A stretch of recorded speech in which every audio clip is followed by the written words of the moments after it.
الحمد لله حمدا يوافي نعمه ويكافي مزيده، والصلاة والسلام على من بعث إلى كافة الخلق بشيرا ونذيرا وداعيا إلى الله بإذنه وسراجا منيرا. أعوذ بالله من الشيطان الرجيم. بسم الله الرحمن الرحيم.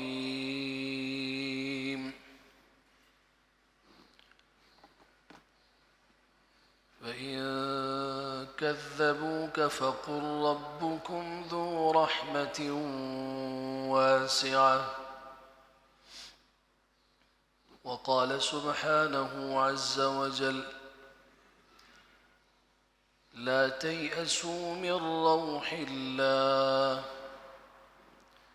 إنه لا ييأس من روح الله إلا القوم الكافرون. وقال تبارك وتعالى: قال ومن يقنط من رحمة ربه إلا الضالون.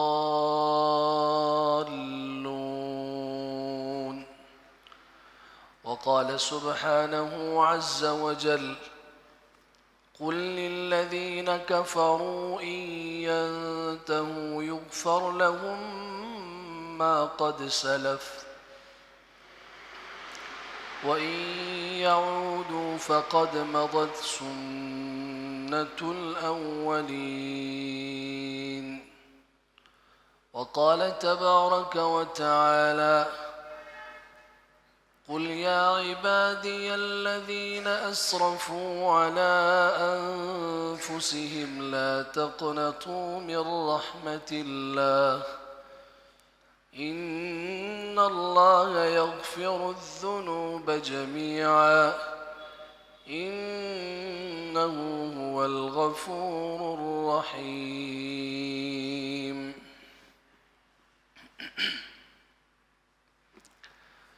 صدق الله مولانا العظيم وبلغنا رسوله الصادق الأمين ونحن على ذلك لمن الشاهدين والشاكرين والحمد لله رب العالمين.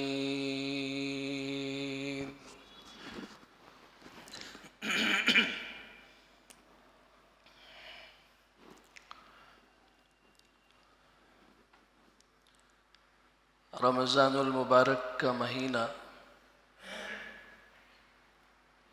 اللہ رب العزت کی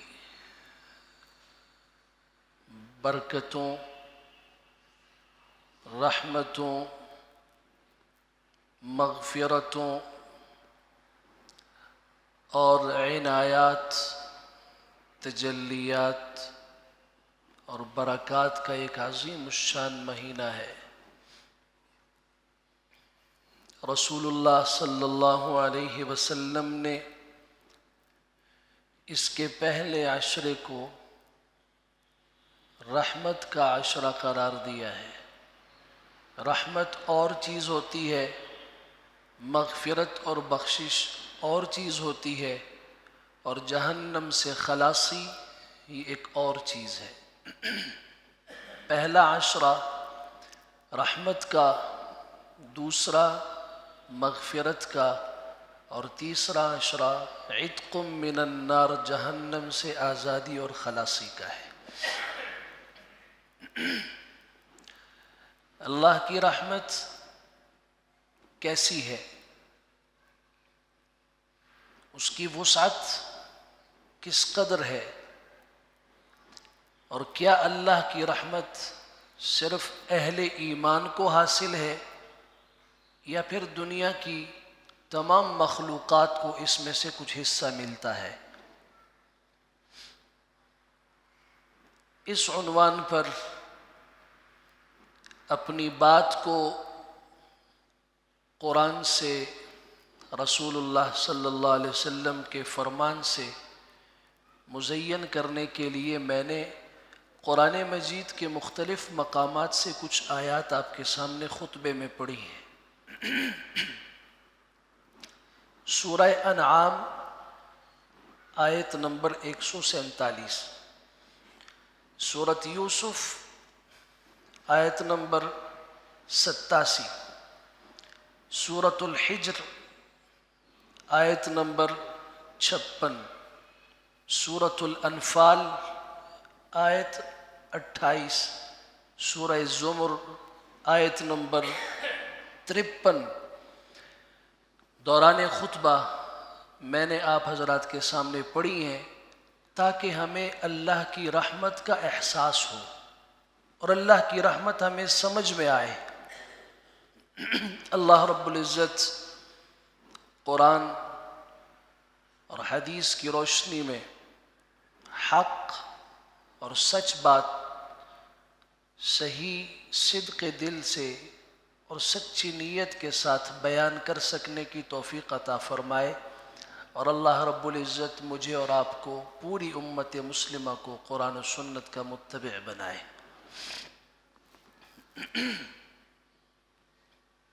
قرآن مجید میں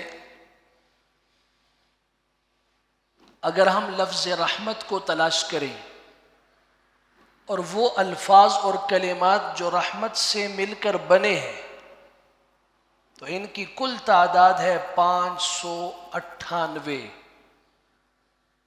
2 کم 600 مرتبہ قرآن مجید میں اللہ نے رحمت کا ذکر فرمایا، اور آپ اس سے اندازہ لگائیے کہ اللہ رب العزت اپنے بندے سے کس قدر رحمت اور شفقت کا معاملہ فرماتے ہیں کہ میں اور آپ جب قرآن مجید کی تلاوت کرنے بیٹھتے ہیں یا ہم کسی اچھے کام کی طرف بڑھتے ہیں تو تعوذ کے بعد سب سے پہلا جو حکم ہمیں شریعت نے دیا ہے وہ بسم اللہ الرحمن الرحیم کا ہے۔ اس میں 2 مرتبہ اللہ کی رحمت کا ذکر ہوا ہے، رحمان رحیم۔ اس وزن پر عربی زبان میں جو الفاظ آتے ہیں ان میں معنی انتہائی زیادتی کا پایا جاتا ہے۔ جب کوئی انسان نہایت ہی زیادہ مقدار میں پیاسا ہو تو عرب کہتے ہیں عطشان، جب وہ بہت زیادہ بھوکا ہو تو کہتے ہیں جوعان، وہ بہت زیادہ سونے والا ہو نومان۔ تو اس وزن پر جو لفظ آتا ہے اس کا معنی ہوتا ہے کہ بہت ہی زیادہ۔ تو رحمان اور رحیم یہ دونوں لفظ نکلے ہیں رحمت سے، ان کا مادہ اور مصدر رحمت ہے۔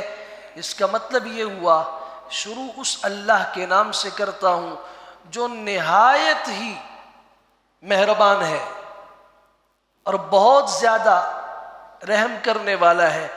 تو جب آغاز میں ہی ہم اللہ کی رحمت کا ذکر کر رہے ہوں اور وہ رحمت کا ذکر خود اللہ ہمیں سکھا رہا ہو کہ تم ایسا کہو، پھر جب ہم سورہ فاتحہ کی تلاوت کرتے ہیں قرآن مجید کی، اور ہم نماز کی کسی بھی رکعت کو لے لیں، سورہ فاتحہ کے بغیر وہ نماز نہیں ہے، لیکن جب سورہ فاتحہ ہم پڑھتے ہیں الحمدللہ رب العالمین الرحمن الرحیم، یہ قرآن مجید کے 114 سورتوں کا خلاصہ اور مغز اور نچوڑ سورہ فاتحہ ہے۔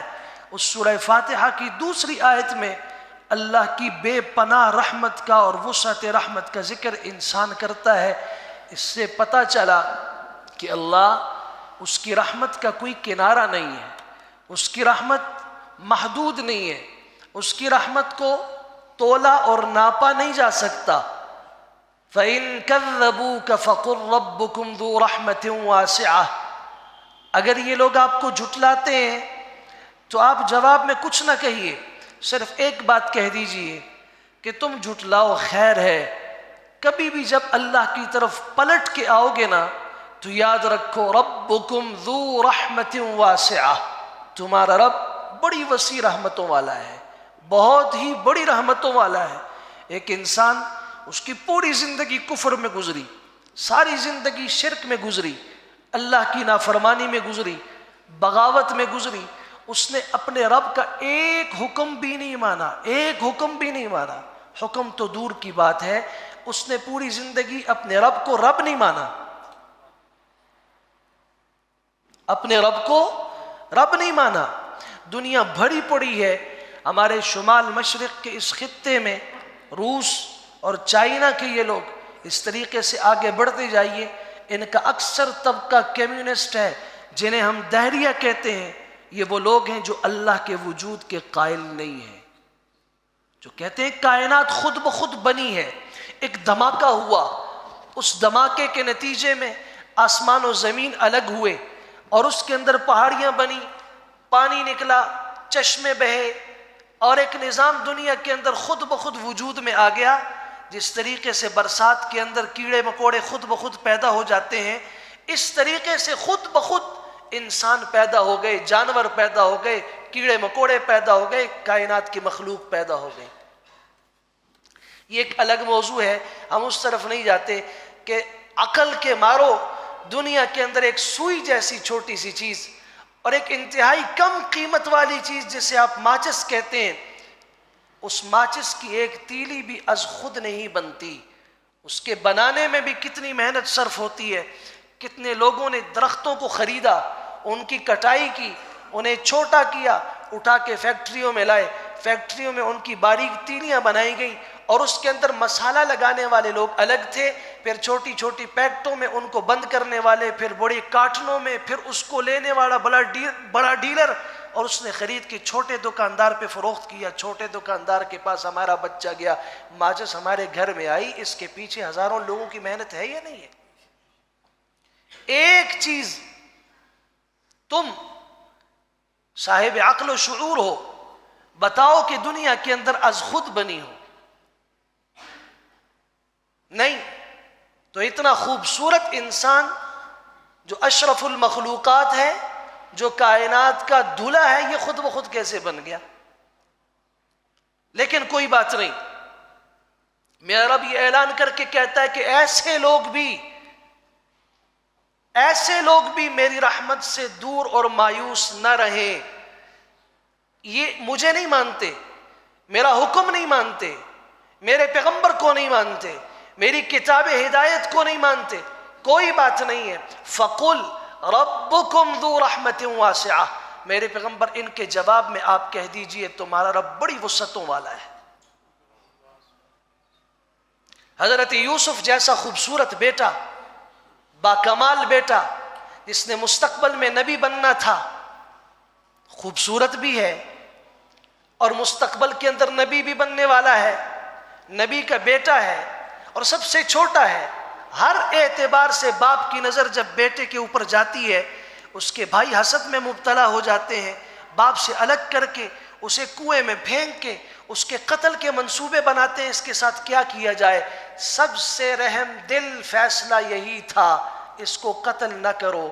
تمہارا مقصد یہ ہے نا کہ اس سے جان چھوٹ جائے، باپ کی توجہ تمہاری طرف ہو جائے، یہ راستے کا کانٹا ہاتھ نکل جائے، صرف اتنا چاہتے ہو، کیوں مارتے ہو اس کو؟ جاؤ اس کو کسی گمنام کنویں میں پھینک دو، تمہارا مقصد بھی حل ہو جائے گا اور اس کا قتل بھی نہیں ہوگا۔ یہ سب سے نرم دل فیصلہ تھا، کنویں میں پھینک دیا اور باپ کے سامنے روتے ہوئے آ کے کہا، بھائی کو بھیڑیا اٹھا کے لے گیا، ہمیں پتہ ہی نہیں چلا۔ باپ اپنے بیٹے کی یاد میں 40 سال تک روتا رہا، 1 سال نہیں۔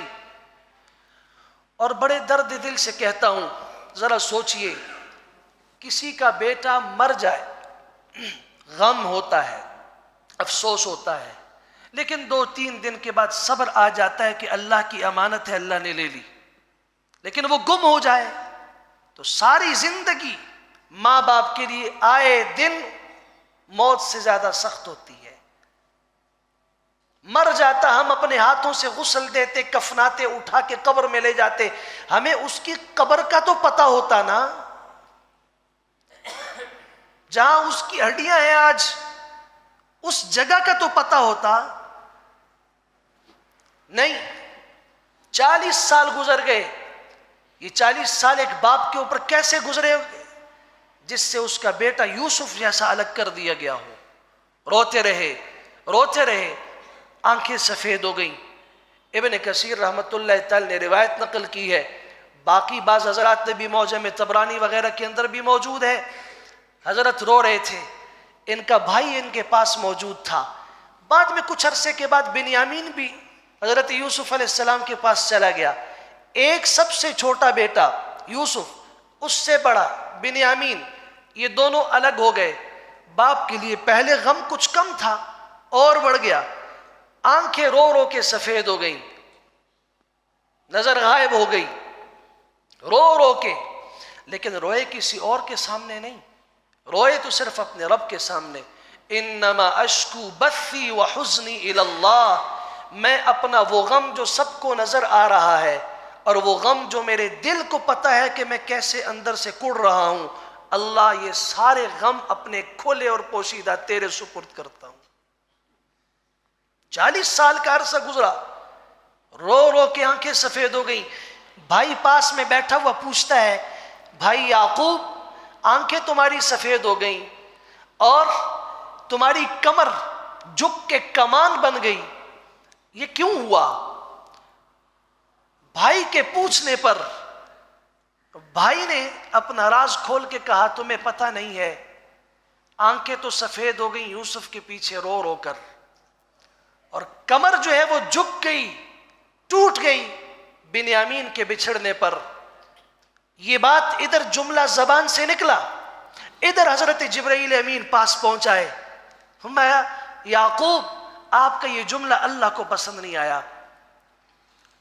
اللہ اکبر، پہلی دفعہ 40 سال کے بعد اپنے بھائی سے بات کی ہے، اس کو پتہ بھی ہے، شکایت نہیں، اس کے پوچھنے پہ جواب صرف دیا ہے، یعقوب آپ کا یہ عمل، آپ کا یہ جملہ، آپ کی یہ شکایت اللہ کو پسند نہیں آئی۔ اللہ کہتا ہے کہ یعقوب روتا تو میرے سامنے روتا، شکایت کرتا تو مجھ سے کرتا، میں نہیں پسند کرتا کہ یہ شکایت کسی اور کے سامنے کرے۔ اللہ میں اس پہ بھی استغفار کرتا ہوں، اس پہ بھی میں روتا ہوں، آپ کے سامنے آپ مجھے معاف کر دیجئے۔ فرمایا اب آپ بتائیے آپ کے ساتھ ایسا کیوں ہوا؟ تو پھر اللہ کے سامنے ہاتھ اٹھا کے رو کے فرمایا، اللہ کیا آپ کو اپنے بوڑھے بندے کی حالت پہ ترس اور رحم نہیں آیا؟ اما ترحم علی عبدک الشیخ الکبیر، آپ کا ایک بندہ جو بوڑھا ہو چکا ہے، عمر رسیدہ ہو چکا ہے، 40 سال سے غم میں مبتلا تھا، دوسرے غم میں مبتلا کر دیا، آپ کو ایک دفعہ اس پہ رحم ترس نہیں آیا؟ اللہ نے فرمایا یعقوب مجھے اپنی عزت کی قسم، فبعزتی وجلالی ورفعتی، مجھے اپنی عزت کی قسم، مجھے اپنے جلال کی قسم، مجھے اپنی بلندی کی قسم، مجھے عرش کے مالک ہونے کی قسم، یوسف اور بنیامین تو زندہ ہیں، اگر وہ مر چکے ہوتے تمہارے رونے پر میں ان کو زندہ کر کے دوبارہ تمہاری گود میں تمہارے سامنے کھڑا کر دیتا۔ وہ تو زندہ ہیں، مر چکے ہوتے میں پھر بھی زندہ کر دیتا۔ اللہ اکبر، لا تیأسوا من روح اللہ، یہی حضرت کا جملہ تھا اپنے بھائیوں کو، بیٹوں کو، 10 بیٹوں کو جب بھیجا، جاؤ یوسف کو تلاش کرو، اس کے بھائی کو تلاش کرو، مجھے آج بھی اپنے رب کی رحمت پہ قوی امید ہے کہ وہ یوسف کو زندہ رکھے ہوگا، ایک نہ ایک دن آئے گا کہ یوسف میرے پاس آئے گا۔ اس دعا میں ایک درد کا جملہ اور بھی شامل فرمایا اللہ ایک مرتبہ بھی رحم کر دے، اگر وہ فوت ہو چکے ہوں تو ان کی صرف خوشبو مجھے سونگھا دیجئے، ایک خوشبو مجھے سونگھا دیجئے، وہ دفن کہاں پہ ہے، ان کی قبر کہاں پہ ہے، یہ ایک باپ سمجھ سکتا ہے کہ اس کا بیٹا اس سے جدا ہو جائے۔ اللہ اکبر، اللہ ایک دفعہ میں ان کو سونگنا چاہتا ہوں، وہ کہاں پر ہیں؟ فرمایا مجھے عزت کی قسم زندہ ہے، فوت ہو چکے ہوتے میں زندہ کر کے پھر بھی تیرے سامنے لے آتا۔ تب حضرت نے اپنے بیٹوں کو جب بھیجا تھا، جاؤ مصر کو ڈھونڈو، تلاش کرو، اطراف کی گلیوں کو دیکھو، لا تیأسوا من روح اللہ۔ ان بیٹوں نے باپ سے کہا تھا آپ کے دل سے یوسف کی محبت نکلتی نہیں ہے، پتہ نہیں وہ کہاں ہوگا، مر کھپ گیا ہے، ختم ہو چکا ہے، آپ کو بتایا تھا نا کہ اس کو بھیڑیا کھا گیا، آپ کیوں اس کا تذکرہ نہیں چھوڑتے؟ فرمایا نہیں، جاؤ، لا تیأسوا من روح اللہ، اللہ کی رحمت سے مایوس نہ ہونا۔ کیوں؟ اللہ کی رحمت سے جو مایوس ہوتا ہے وہ کافر ہوا کرتا ہے۔ انہ لا ییأس من روح اللہ الا القوم الکافرون۔ اور ہم کافر نہیں ہیں، ہم مسلمان ہیں، ہمیں مایوس نہیں ہونا چاہیے۔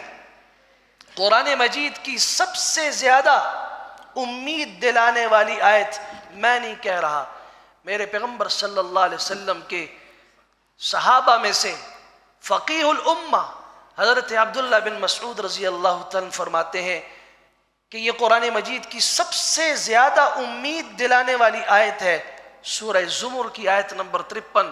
قل یا عبادی الذین اسرفوا علی انفسہم لا تقنطوا من رحمت اللہ۔ اس آیت میں جو حسن ہے، اگر اس کو بیان کرنا شروع کر دیا جائے 1 گھنٹہ صرف اس کے لیے کافی ہے، اس آیت کے الفاظ کے حسن کو۔ میرے حبیب صلی اللہ علیہ وسلم کہہ دیجئے یا عبادی، اے میرے بندو، آج اگر بیٹا اپنے باپ کی نافرمانی کرے اور بار بار کرے اور اس قدر کرے کہ باپ کو کہے میں تیرا کوئی حکم نہیں مانتا، مجھ سے نہ کہو میں تیرا بیٹا نہیں ہوں، میں تجھے اپنا باپ نہیں مانتا، جب اس حد تک بات پہنچ جائے تو پھر باپ اپنے بیٹے کو نہیں کہتا کہ اے میرے بیٹے، پھر وہ کہتا ہے اے خبیث اور اے رذیل اور اے کمینے اور اے جانور، میری نظر سے اوجھل ہو جا، میرے گھر سے نکل جا۔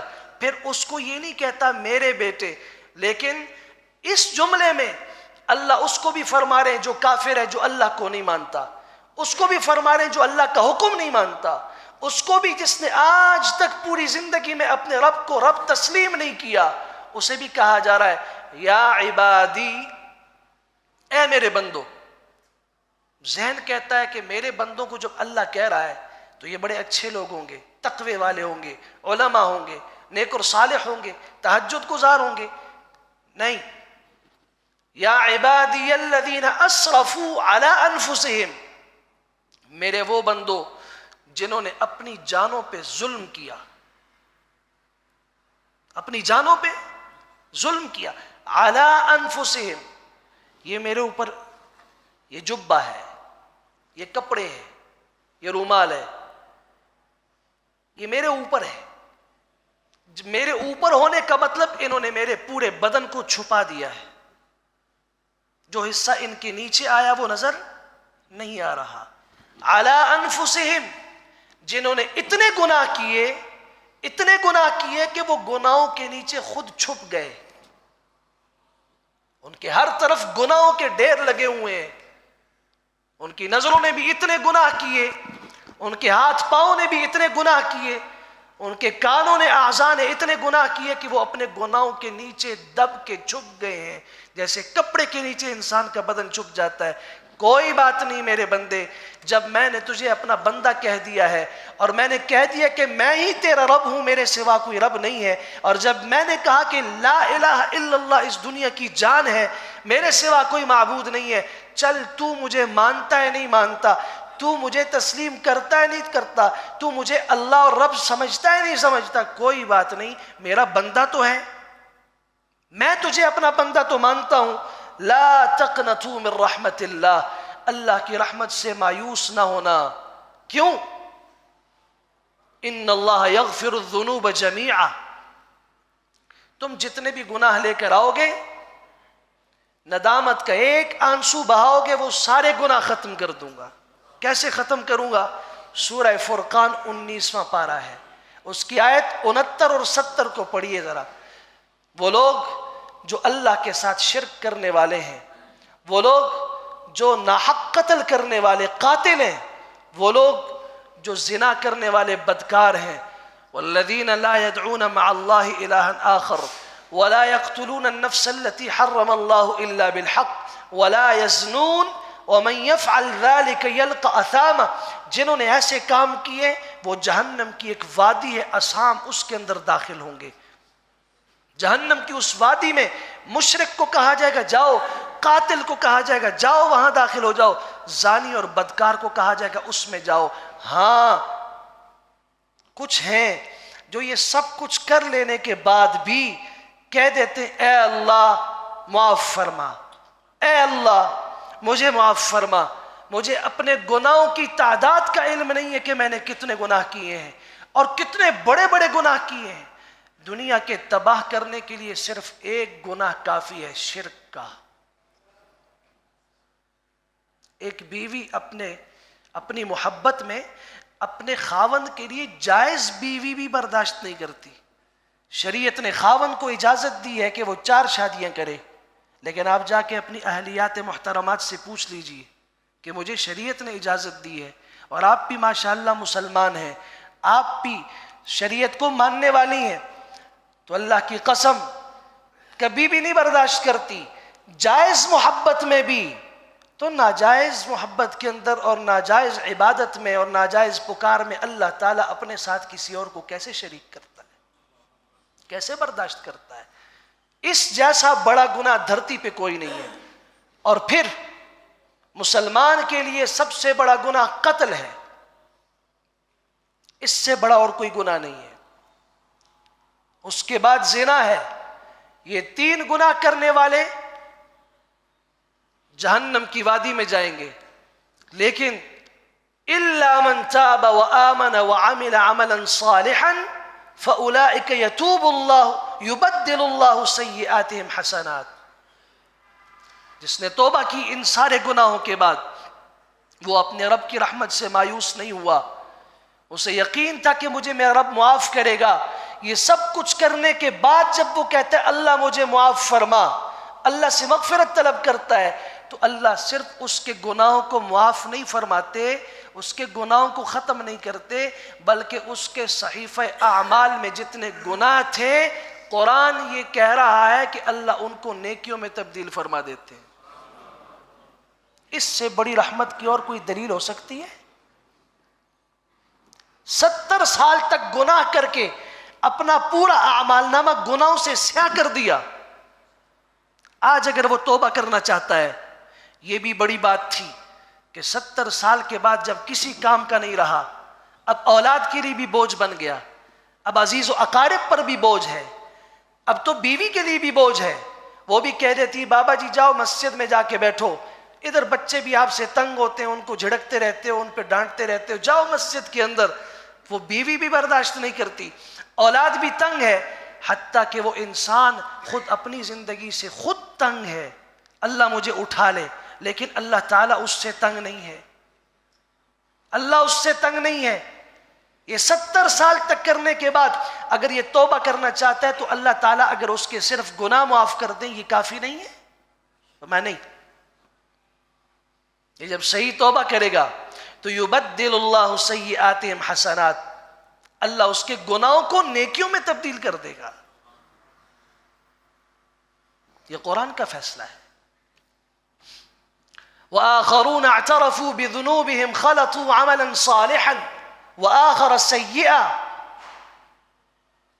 کچھ لوگ کچھ نیکیاں بھی کرتے ہیں لیکن بہت سارے گناہ بھی کرتے ہیں، کوئی بات نہیں ہے، ان کے لیے بھی ہمارا پیکیج ہے. عسى اللہ ان یتوب علیہم ان اللہ غفور رحیم.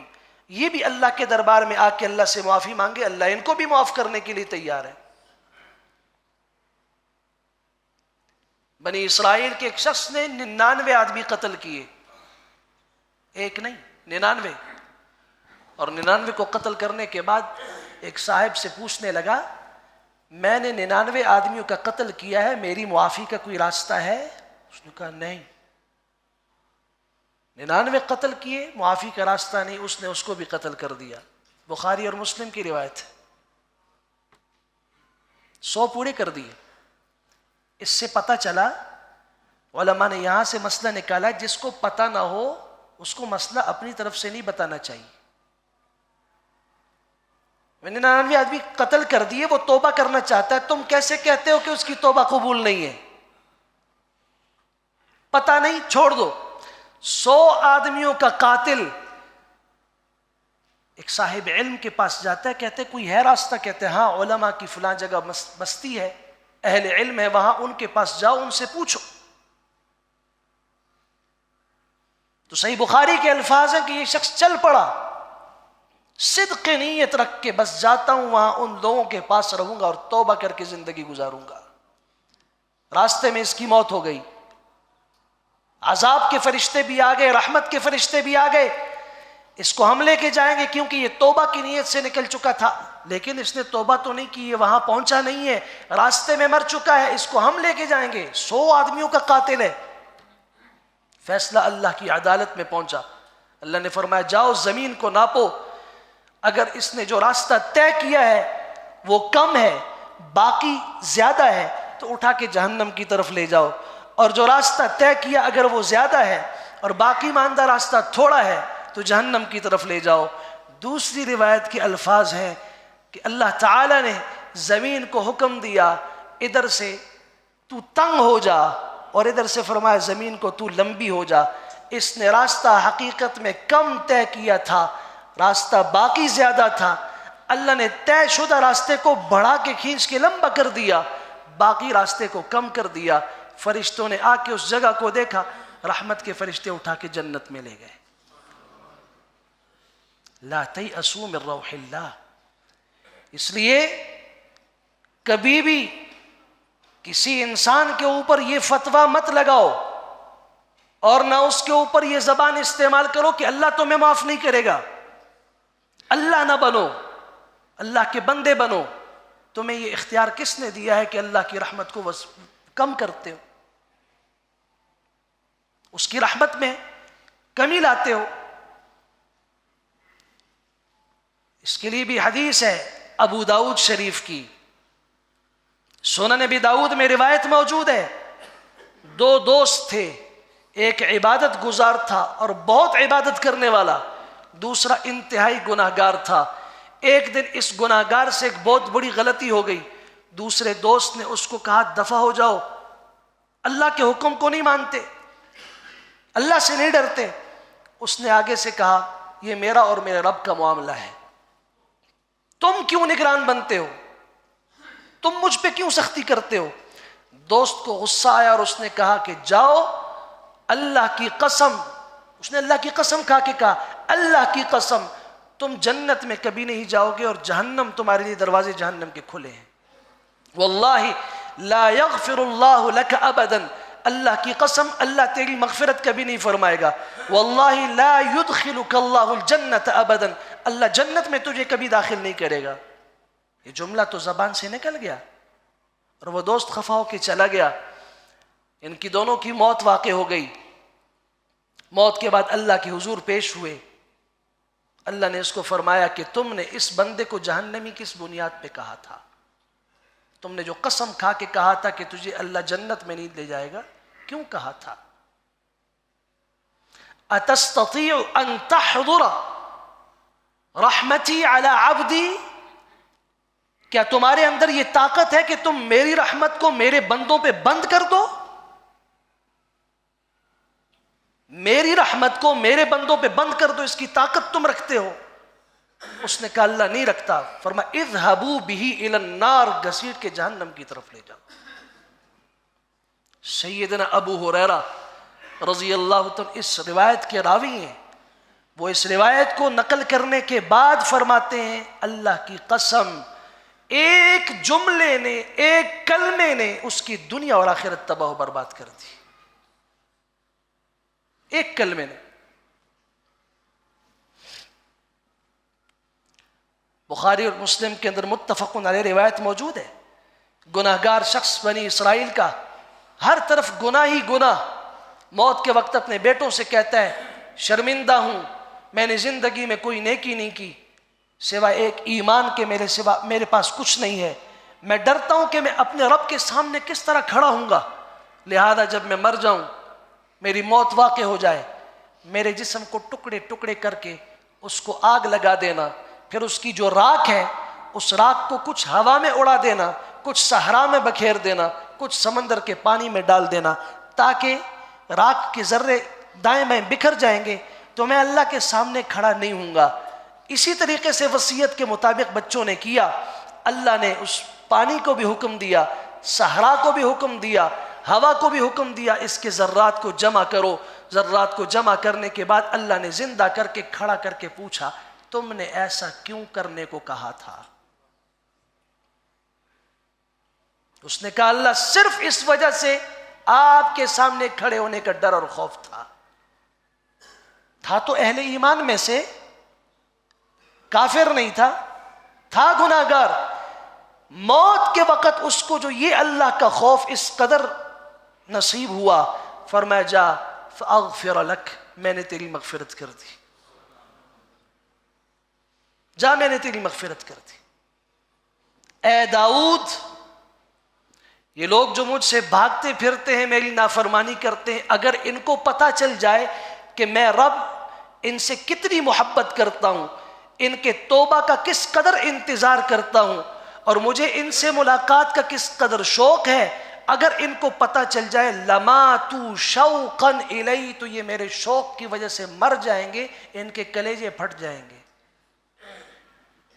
امام غزالی رحمۃ اللہ تعالی نے احیاء علوم الدین میں اس کو نقل کیا ہے۔ اللہ رب العزت سے دعا کیجیے اللہ ہمیں اپنی رحمت کے اندر حصہ عطا فرمائے، وافر حصہ عطا فرمائے۔ اللہ تعالی ہمیں اپنی رحمت سے مایوس نہ بنائے۔ ہماری زندگی جو گزری، کیسے گزری، وہ مجھ سے میرا رب زیادہ بہتر جانتا ہے۔ میں اپنے ایک دن کے گناہوں کو نہیں گن سکتا، میرے پاس نیکیاں انگلیوں پہ گننے کے لیے بھی نہیں ہیں، گناہوں کے میرے پاس انبار بڑے پڑے ہیں۔ لیکن میں اکثر یہاں پہ کہا کرتا ہوں، اگر یقین ہو نا اللہ کی رحمت کا، تو ایسا ہو جیسے حجاج ابن یوسف کو تھا۔ موت کے وقت اس کی ماں نے کہا، بیٹا تیرے بارے میں بڑا ڈر لگتا ہے، تو نے بڑا ظلم کیا، 30,000 علماء کا قاتل ہے یہ، 30,000 علماء کو تم نے قتل کیا، تم نے صحابہ کرام کو بھی شہید کیا۔ حضرت عبداللہ ابن زبیر رضی اللہ تعالیٰ عنہ، اما عائشہ صدیقہ رضی اللہ تعالیٰ عنہ کے بھانجے ہیں، حضرت اسماء کے بیٹے ہیں، وہی اسماء جن کو کسی موقع پر ابو جہل نے تھپڑ مارا تھا، اس کے بیٹے ہیں۔ ابو بکر صدیق رضی اللہ عنہ کے نواسے ہیں، ان کو سولی پہ لٹکایا تھا مکہ کے چوراہے پر۔ ظالم، تم اللہ کے سامنے کس انداز سے پیش ہوگے؟ میں تو ماں ہوں، اس لیے میرا دل خون کے آنسو رو رہا ہے، مجھے ترس آتا ہے کہ تیرے سامنے میں جہنم دیکھ رہی ہوں۔ اس نے کہا، مسکرا کے کہا، اور بستر مرگ پہ ہے، آخری وقت ہے، میری ماں یہ بتا، اگر میرا فیصلہ اللہ تیرے ہاتھ میں دے دے کہ حجاج ابن یوسف کا فیصلہ، اس کی زندگی بھی تیرے سامنے ہے، اس کے جرائم بھی تیرے سامنے ہیں، اور اس کے اعمال بھی تیرے سامنے ہیں، تو ماں ہو کے اس کا فیصلہ کر، تو مجھے بتا کیا فیصلہ کرے گی؟ ماں نے کہا کہ میں تو کبھی نہیں چاہتی کہ میرا بیٹا جہنم کی آگ کے قریب بھی جائے، اس کو جہنم کی آگ کا دھواں بھی لگے۔ تو پھر اس نے کہا گھبرانے کی ضرورت نہیں ماں، میں کلمہ پڑھ کے جا رہا ہوں مسلمان، ظالم ہوں، اپنے ظلم کا اعتراف کرتا ہوں، میں نے بڑے قتل کیے، میں نے بہت سارے لوگوں کا ناحق خون بہایا، سب کچھ مانتا ہوں، ہر جرم کیا، میرے ہاتھ، میرا پورا جسم، میرے اعضاء وہ گناہوں میں لتھڑے ہوئے ہیں، جرائم سے لتھڑے ہوئے ہیں، لیکن جب میری ماں میرے بارے میں جہنم کی آگ برداشت نہیں کرتی تو اس سے 70 گنا بڑھ کے محبت کرنے والا مجھے جہنم میں کیوں لے جائے گا؟ وآخر دعوانا الحمدللہ رب العالمین۔